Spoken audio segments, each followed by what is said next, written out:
अस्सलाम वालेकुम गाइस, उम्मीद करता हूँ आप सब खैरियत से होंगे। लेसन स्टार्ट करने से पहले मैं ये कहना चाहता हूँ कि गाइस जब भी आप इंग्लिश सीखें तो आपसे रिक्वेस्ट ये है कि इंग्लिश को समझ के सीखें कि आपने जो बोलना है उस बोलने को बनाना कैसे इंग्लिश के अंदर, यानी कि सेंटेंस कैसे बोला जाएगा, उस सेंटेंस को बनाया कैसे जाएगा।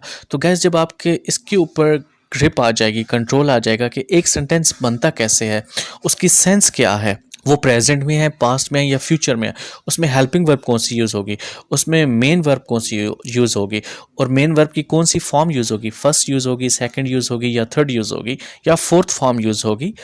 तो गाइस जब आप ये सीखेंगे तो आपके लिए जुमला बनाना आसान होगा और जब जुमला आप बना लेंगे तो उसको बोलना आसान होगा। गाइस अगर आप हज़ारों जुमले भी याद कर लें तो आप इंग्लिश को कभी बोल नहीं पाएंगे। तो इसलिए मेरी आपसे रिक्वेस्ट है कि जब भी आप इंग्लिश सीखें तो उसको समझें और ये देखें कि सेंटेंस कैसे क्रिएट होता है, उसके बाद आप अपना सेंटेंस बोल सकेंगे, अदरवाइज़ आप कभी भी बोल नहीं सकेंगे। अब हम अपने टॉपिक की तरफ बढ़ते हैं। आज का हमारा टॉपिक है मे, कुड वर्सेस माइट। आज के लेसन में हम सीखेंगे कि मे, कुड और माइट इनको कैसे यूज़ करना है, वो भी पॉसिबिलिटी के लिए। क्या मतलब, जब भी कोई काम किया जा सकता है यानी कि हो सकता है या एक काम, तो वहाँ पे हम मे, कुड या फिर हम माइट का यूज़ करेंगे। लेकिन हमने सीखना ये है कि हम कहाँ पे मे और कुड का इस्तेमाल कर सकते हैं पॉसिबिलिटी के सेंस में और कहाँ पर हम माइट का इस्तेमाल कर सकते हैं। गाइस सबसे पहले अगर आप देखें तो अगर किसी भी काम की पॉसिबिलिटी थोड़ी ज़्यादा है तो वहाँ पे आप मे या कुड का इस्तेमाल करेंगे अपने सेंटेंस में, और अगर उसी काम की पॉसिबिलिटी या किसी भी काम की पॉसिबिलिटी थोड़ी है, लीस्ट पॉसिबिलिटी है, तो वहाँ पे आप माइट का इस्तेमाल करेंगे। जैसा कि आप स्ट्रक्चर में दे सकते हैं कि अगर किसी काम की पॉसिबिलिटी थोड़ी ज़्यादा है तो वहाँ पे आप सब्जेक्ट के बाद मे या फिर कुड लिख सकते हैं। उसके बाद वो काम, जिस काम की पॉसिबिलिटी ज़्यादा है वो काम आ जाएगा और उसके बाद हमारा ऑब्जेक्ट पार्ट आ जाएगा। और अगर किसी काम की पॉसिबिलिटी बहुत कम है, लीस्ट पॉसिबिलिटी है, तो वहाँ पे आप अपने सेंटेंस के अंदर माइट को यूज़ करेंगे। स्ट्रक्चर आप देख लें, सबसे पहले सब्जेक्ट है, उसके बाद माइट है का वर्ड आएगा और उसके बाद हम उस काम की फर्स्ट फॉर्म लिखेंगे जिस काम की पॉसिबिलिटी बहुत कम है और उसके बाद हमारा ऑब्जेक्ट पार्ट आ जाएगा।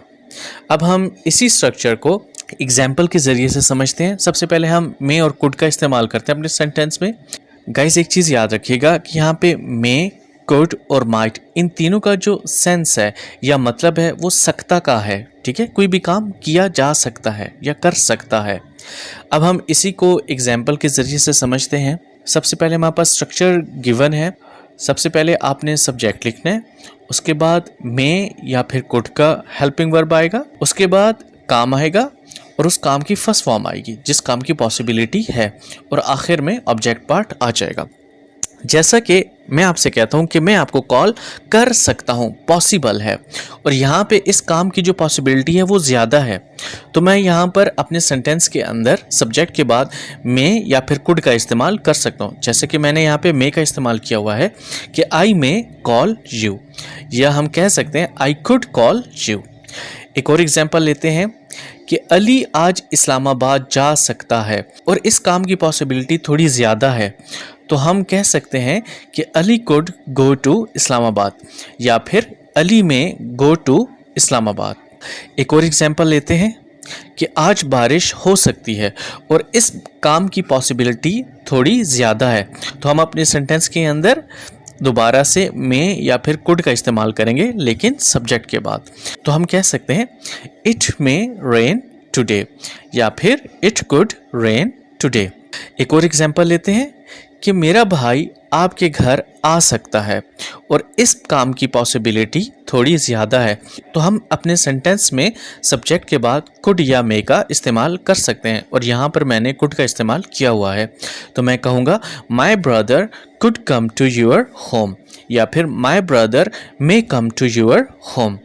अब हम माइट का यूज़ देखते हैं अपने सेंटेंस के अंदर, और जब किसी काम की पॉसिबिलिटी बहुत कम हो जाएगी तो वहाँ पे हम माइट का यूज़ करेंगे सब्जेक्ट के फ़ौरन बाद। जैसा कि हमारे पास फर्स्ट सेंटेंस में है कि आप मुझे कॉल कर सकते हैं, और इस काम की पॉसिबिलिटी बहुत कम है, तो हम सब्जेक्ट के बाद क्या यूज़ करेंगे, माइट को यूज़ करेंगे।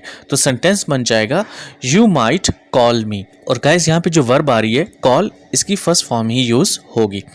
एक और एग्जांपल लेते हैं।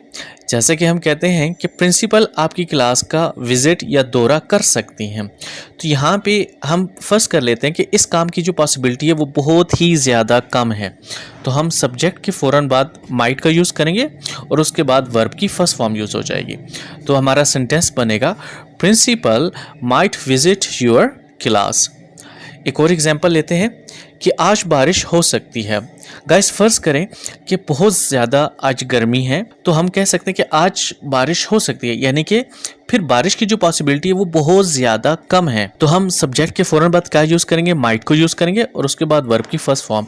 तो हमारा सेंटेंस बन जाएगा इट माइट रेन टुडे। एक और एग्जांपल लेते हैं कि अली आपको अपनी सालगिरह की तकरीब में बुला सकता है। और गाइस हम फर्स्ट कर लेते हैं कि यहाँ पे इस बात की पॉसिबिलिटी बहुत ही कम है, कि बहुत ही मुश्किल है कि अली आपको अपनी सालगिरह में बुलाए। तो हम कहेंगे कि Ali might invite you at his birthday party. Guys next slide के अंदर जो हमारी लास्ट स्लाइड है, इसके अंदर मैंने मे, कुड और माइट को कंबाइन कर लिया ताकि आप आसानी से समझ लें कि अगर तो एक काम है, जैसा कि मैं आपको कॉल कर सकता हूँ, अगर इस बात की पॉसिबिलिटी ज़्यादा है तो हम इस सेंटेंस को ऐसे कह सकते हैं कि आई मे कॉल यू या फिर आई कुड कॉल यू। और अगर इसी बात की पॉसिबिलिटी बहुत कम हो कि मैं आपको कॉल कर सकता हूँ, बहुत कम है पॉसिबिलिटी, तो तब मैं इस सेंटेंस को कहूँगा I might call you. I hope कि अब आप अंडरस्टैंड कर गए होंगे। एक और एग्जांपल लेते हैं कि अली आज इस्लामाबाद जा सकता है, और अगर इस काम की पॉसिबिलिटी थोड़ी सी ज़्यादा है तो हम इस सेंटेंस को ऐसे बनाएंगे कि Ali could go to Islamabad या फिर अली में गो टू इस्लामाबाद। और अगर इसी काम की पॉसिबिलिटी बहुत ज़्यादा कम है तो हम अपने सेंटेंस को माइट के साथ बनाएंगे और हम कहेंगे कि Ali might go to Islamabad. एक और एग्जांपल लेते हैं ताकि आप इसको अच्छे से समझ सकें कि आज बारिश हो सकती है। गाइस अगर बारिश होने की पॉसिबिलिटी थोड़ी ज़्यादा है तो हम अपने सेंटेंस के अंदर मे या कुड को यूज़ करेंगे और हमारा सेंटेंस बनेगा इट मे रेन टुडे या फिर इट कुड रेन टुडे। और अगर इस काम की यानी कि आज बारिश हो सकती है और अगर इसकी पॉसिबिलिटी बहुत ही कम है तो हम अपने सेंटेंस के अंदर माइट का इस्तेमाल करेंगे, जैसा कि हम कह सकते हैं कि it might rain today. Last example लेते हैं। जैसा कि अगर मैं कहूँ कि मेरा भाई आपके घर आ सकता है और इस काम की पॉसिबिलिटी थोड़ी ज़्यादा है तो हमारा सेंटेंस बनेगा my brother may come to your house या फिर my brother could come to your house. और अगर इसी काम की पॉसिबिलिटी बहुत ही कम है तो हम कह सकते हैं कि my brother might come to your house. Guys उम्मीद करता हूँ कि ये आपको लेसन अच्छे से समझ में आ गया होगा।